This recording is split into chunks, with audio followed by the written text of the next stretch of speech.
Here we go then, guys. Ready for another podcast today. And this time it's with Stef Tompsin, who I've seen all over Facebook, lifting stuff, swinging kettlebells above his head, picking stuff up, putting stuff down. He's been an animal this lockdown. How's it going, Stef? Yeah, all good, mate. All good. Thanks for letting me come on. That's all right, mate. No worries at all. We're going to talk about, obviously, your martial arts background and like the stuff that you do in security and stuff like that as well. But I think it's important as well just to say what a beast you have been this second lockdown or this third lockdown. Like every day you're putting on your workouts, man. I'm like, wow, the motivation there is high. How are you keeping it up? It's a good question, to be fair. I come down, I look at the bags and I think, should I get on it? Should I not get on it? And then think I just got to do something. If I don't do anything, like the first lockdown, luckily there was a lot of Zoom classes around and there seemed to be more going on and I was running one myself. Yeah. And the second lockdown was short, so it didn't really matter. I went back to work. And then this one, I thought, well, there's not really much going on, so I'll have to just create something myself. Do it yourself, DIY workout. Yeah, and that's it. I just started searching out stuff like Bulgarian bag, kettlebell, like just searching them out. And like, to be fair, I made like quite a good few contacts with like doing that as well. So yeah, it's been good. And I've been sharing it with people I work with who went out and bought Bulgarian bags as soon as I bought one. Yeah. And then I kind of went quiet, but now I'm starting to share it a bit more now. Awesome. Yeah. What is it about the Bulgarian bag that you like so much? You do a lot of work for that one, don't you? Yeah, I think because it came like it's kind of judo, BJJ orientated. It's got you can do the swings. You can do like shoulder throws, that kind of thing. So and there's a lot you can do, like bicep curl, all with the one piece of kit. So you get the one piece of kit and it goes a long way. Full body workout. You know what I mean? You can do loads with them. Yeah, for sure, man. Definitely. Awesome. So let's get straight into it then. So how did you get involved in martial arts to start off with? Where did it all begin for you? Well, it wasn't as long as most people. It was only about 14 years ago. I started working at the O2 where I work now, and we was having like nightclubs in the evening on a Friday, Saturday, and I noticed that it started to get a little bit hairy down there. So I thought, do you know what? Maybe it's time that I started to look at something to defend myself at least. I kind of I hooked up with my mate Keith Sibley, who I'd worked with before, and he was doing Commando Krav Maga, like Moni Isaac stuff. And he started just sort of teaching me what he was learning from his class. And then kind of just went on from there, went to Modern Defendo with Bill Wolf. Cool, yeah. Yeah, my friend Dave Ayton was teaching it, and Tony Hughes was teaching like fast combatives. Yeah. And then someone said, like, try judo out because you'll get a good ground game. We weren't really talking about BJJ then. Yeah. And yeah, then I kind of fell in love with judo and stayed at judo until I got my second Dan black belt.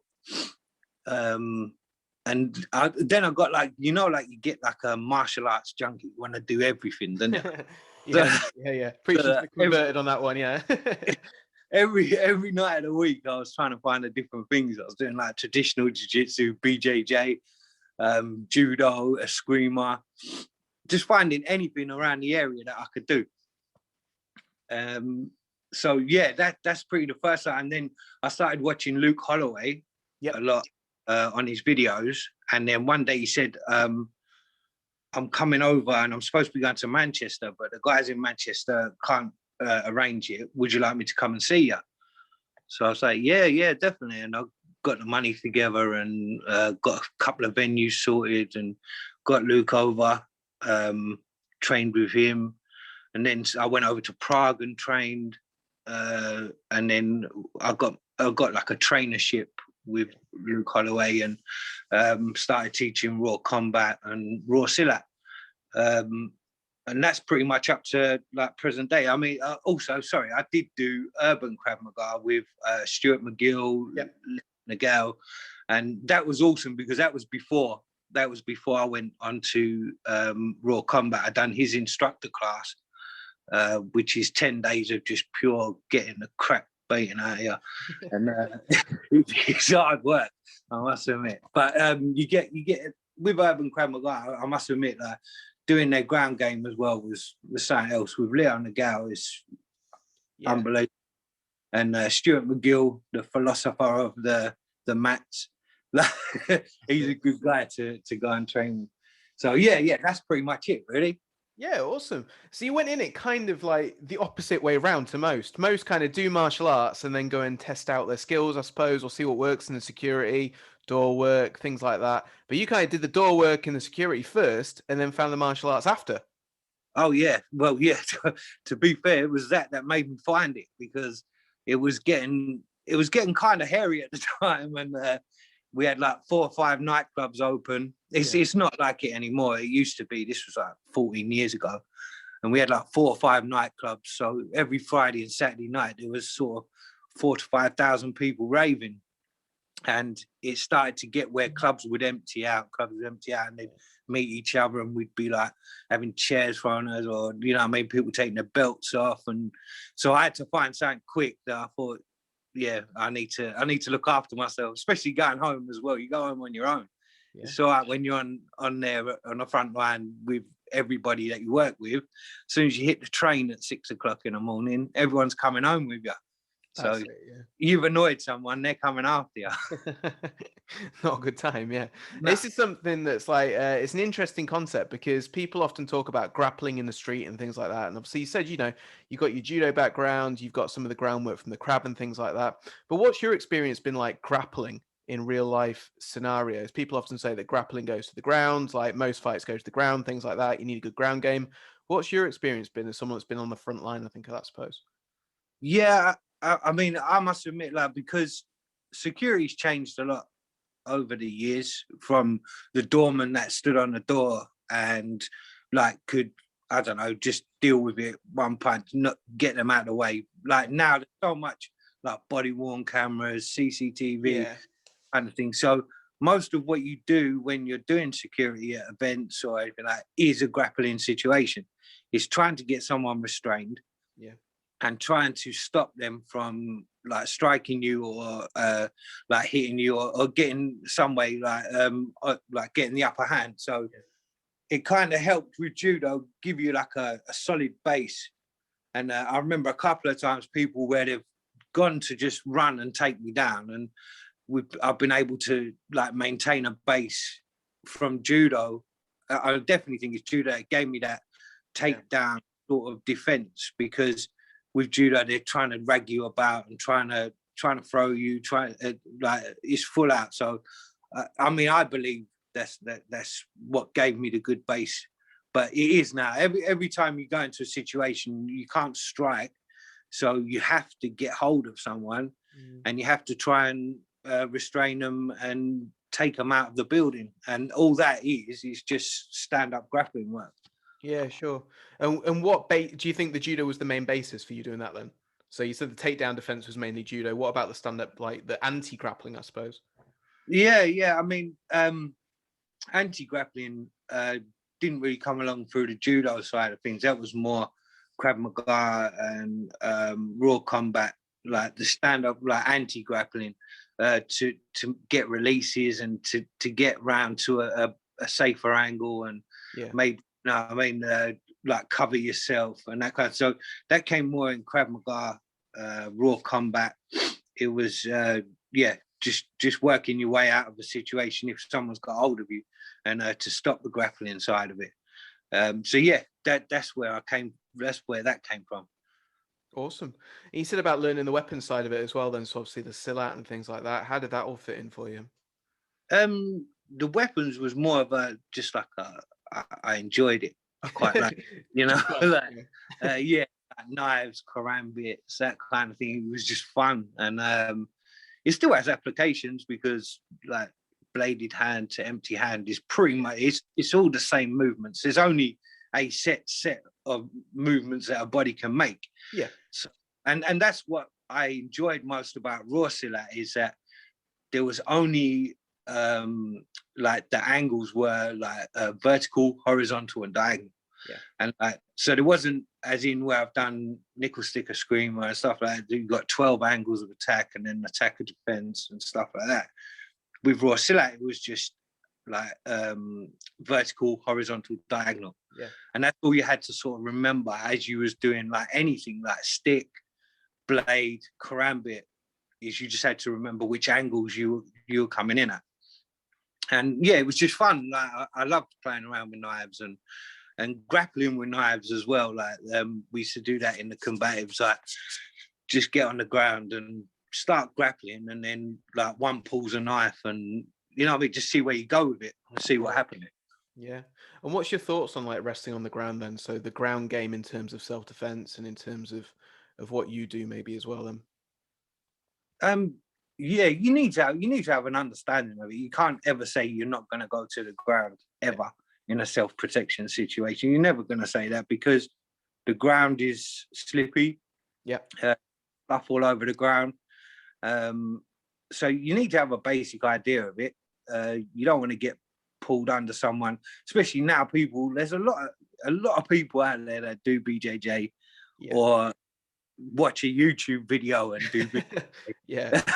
So there's a lot of people like you end up like trying to pull you into a guard and stuff like that. So just understanding the mechanics of how to get yourself up, how to get yourself safely up, or how to gain control and on the ground, then yeah, you need to have that into your syllabus.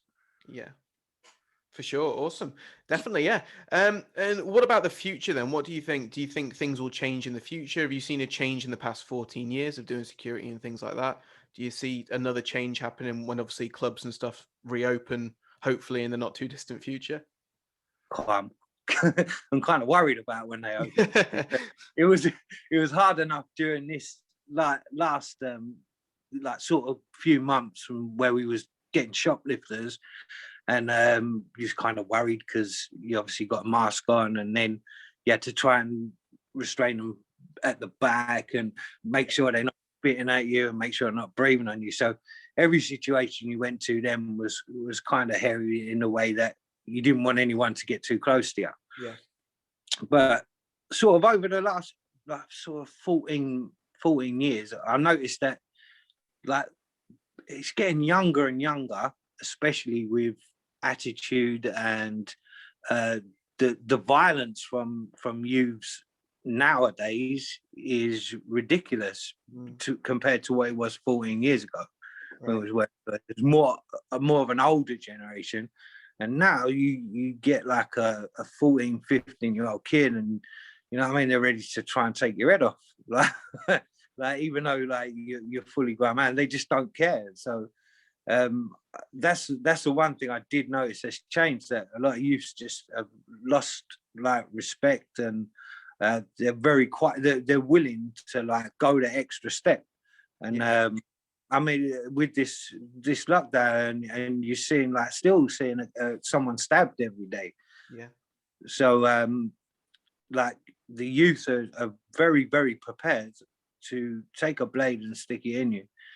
And then that kind of worries you, because they're obviously the people that are coming up, and they're going to be going to the clubs, and the gang culture that was in clubs when we was open was bad enough.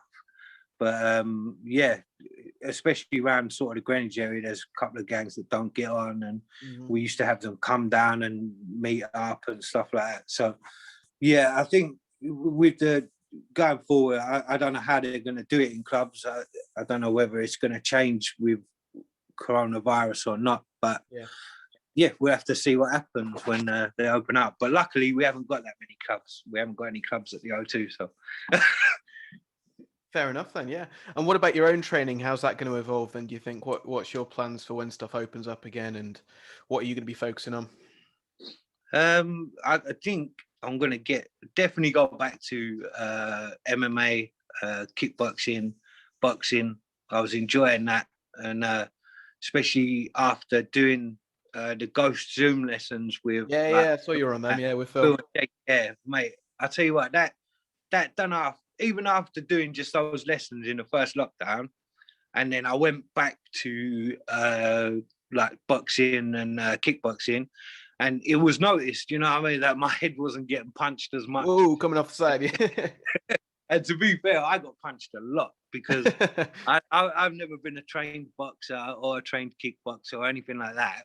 So I was always like straight in, you know, like going straight for them, and then someone would prance out of the way and smack me in the mouth.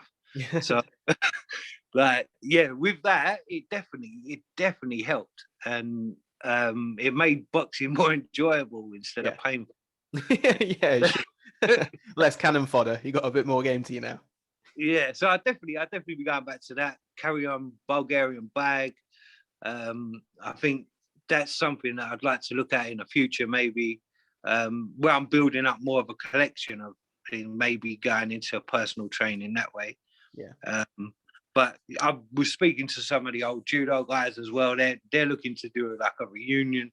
So I haven't done that for many years. So I'd love to go back and just do a bit of randori, get on the mat, and that'd be awesome. Fantastic. Well, fingers crossed for you. That hope Yeah. happens soon, and we can all get back to doing what we do.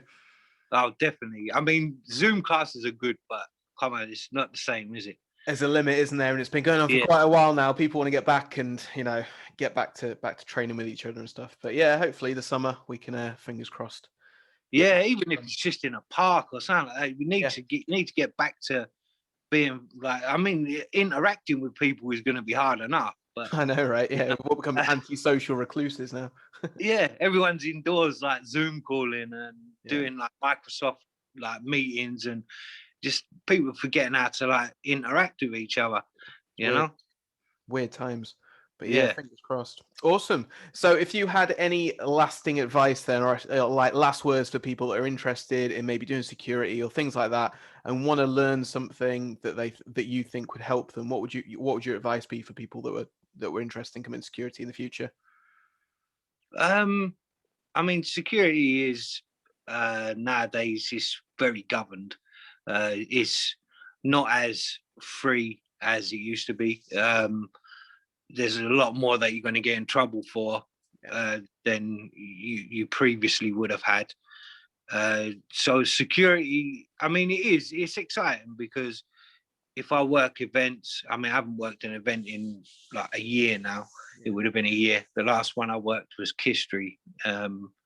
So it's exciting because every day is different. Yeah. And if you want to do that, then yeah, definitely get into it. I mean, you can do security without having to do the response and that kind of things, you know. So yeah, it's a good line of work. I love it. So just get a badge, and at least you know at some point you're going to be employed somewhere. But as for like the sort of training side for it, then definitely get yourself like some kind of stand-up grappling somewhere. Yeah. Because that will be your main focus, will be trying to restrain and trying to get someone into a restraint, or trying to get them moving, or, you know. So you can't really just, unless like obviously the need arises, you can't really just hit someone on the chin and, you know, like just say like well done and walk off from it. Yeah. So like, and also like I know it doesn't sound, but building yourself up, getting some like stature, you know, like I'm not saying all like because there's like some nutters I know that are quite small, like, but you know, like sometimes a bit of stature and a bit of confidence can go a long way in dealing with a situation, instead of having to rely on some softer skills. Yeah, softer skills. I mean, it's a good thing, and I see Duncan. He's revamping his like situational solutions, and he done a good talk for me. We used to do nightclub seminars where people would come along to a nightclub we had, and we would deal with stuff like that would happen in a nightclub.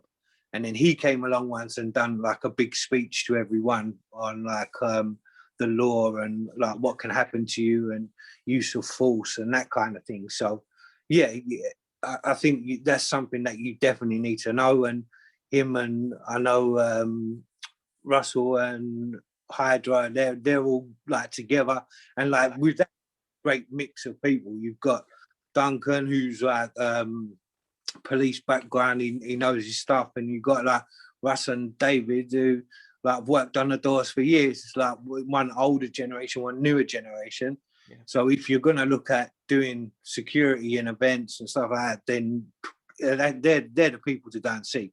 For sure. You know, because you've got every aspect of it, because you've got the older generation, the new generation, and you've got the law side. So it's all in one package, if you know what I mean. Yeah, definitely. Let's finish off then. Tell us a good story that you've had in security, a funny story, a sad story, something that you've witnessed maybe. Wow, a funny story. I try to censor out the ones that are possibly not so good. I think,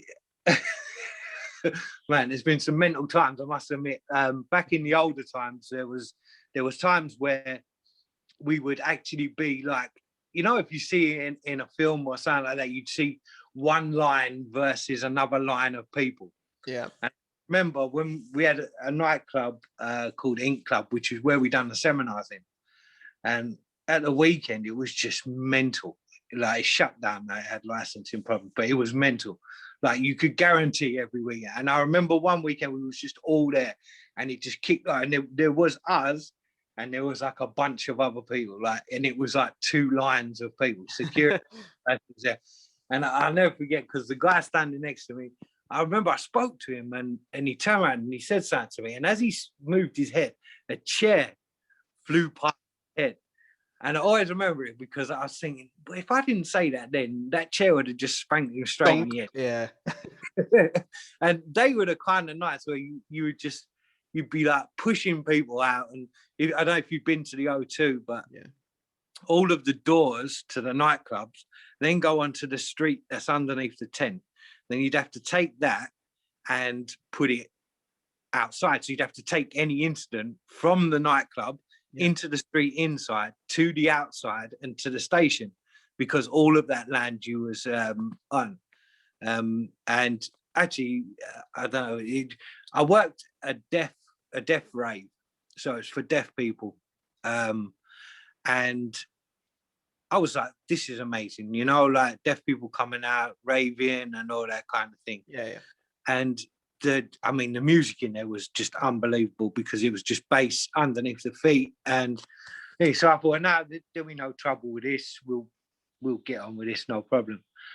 And it was only till later, when everyone started drinking, I realised how mad they all got. They all just started fighting each other. And I was holding one guy's hands. I had him behind his back, and one of the mentors came over, and she's going to me, release his hands, release his hands. I was going, no, fuck no, you know, he's been like kicking up. She's going, release his hands. I go, why do I need to release his hands? She's going, because he needs to sign what he's going to say to me. And I thought, yeah, you div, you know what I mean? Like, yeah, difficult. Yeah. And the whole night went like that. And then even up till the end, and you forget yourself, and you're trying to get people down to the station. I'm at the back of the crowd, and I'm going, can everyone move on to the station, please? And no one's taking any notice. And one geezer goes to me, you know, they're all deaf, don't you? I just thought, yeah. Yeah, you know, yeah, that was quite a funny night. There was a lot more happened on that night, but I won't go into it. But yeah, I'd never ever experienced that, where you have a room full of like 2,000, 2,500 deaf people, and it was quite difficult to arrange yourself, because let's face it, it's not that people are different. So after a few beers, it doesn't matter whether you're deaf, but you know, people have fights, so you have to deal with it. And yeah, that was one of the most complicated. It was quite funny. I mean, at the end of it, like, we was having a chat with the organisers, and it was quite funny that. But yeah, that was like one of the weirdest nights I've ever worked, I must admit. Awesome. Thank you so much for coming on, and Stef, really appreciate it, mate. No worries. Keep training hard. And yeah, where can people find out more about you? So you can go onto my Instagram, which is Hustle Hard. Yeah. Have a Facebook group called Hustle Hard. It's just for anyone that wants to. I post all my workouts on there. Yeah. So anybody who wants to do, you don't have to be like really fit. You know, I just wanted this time to get people moving. Yeah. because I know how much your mental health suffers. Like my mental health suffered badly. So to get moving and keep yourself moving, keep people motivated, is tough because a lot of people have had a lot of issues, and to get people motivated is hard because you can't go and see them, so you can't get in a class and have a laugh. You have to try and get them when you can. But yeah, hustle hard. And when I finally get out of lockdown, I'm not sure what I'll be doing. Hopefully my class will return. So that'll be in Dagenham, teaching combatives, Silat. So yeah, just hit me up on Facebook, Instagram, wherever you want, really. Hopefully in the future we'll have something that will come out of it. Yeah, awesome, fantastic. Thanks for coming on then, Stef. Take care of yourself. Hey, listen, I'm well honoured because I see you like Lee Morrison, like proper fellas, and then like Stef Tompsin. So yeah, no, it's all good, man. Thank you very much for coming on. I appreciate it. No, you're welcome. Cheers, mate. Take care of yourself, mate, and hopefully we'll see each other soon. Yeah, definitely, mate. Definitely. All right, mate. Take care. Take care. Bye-bye.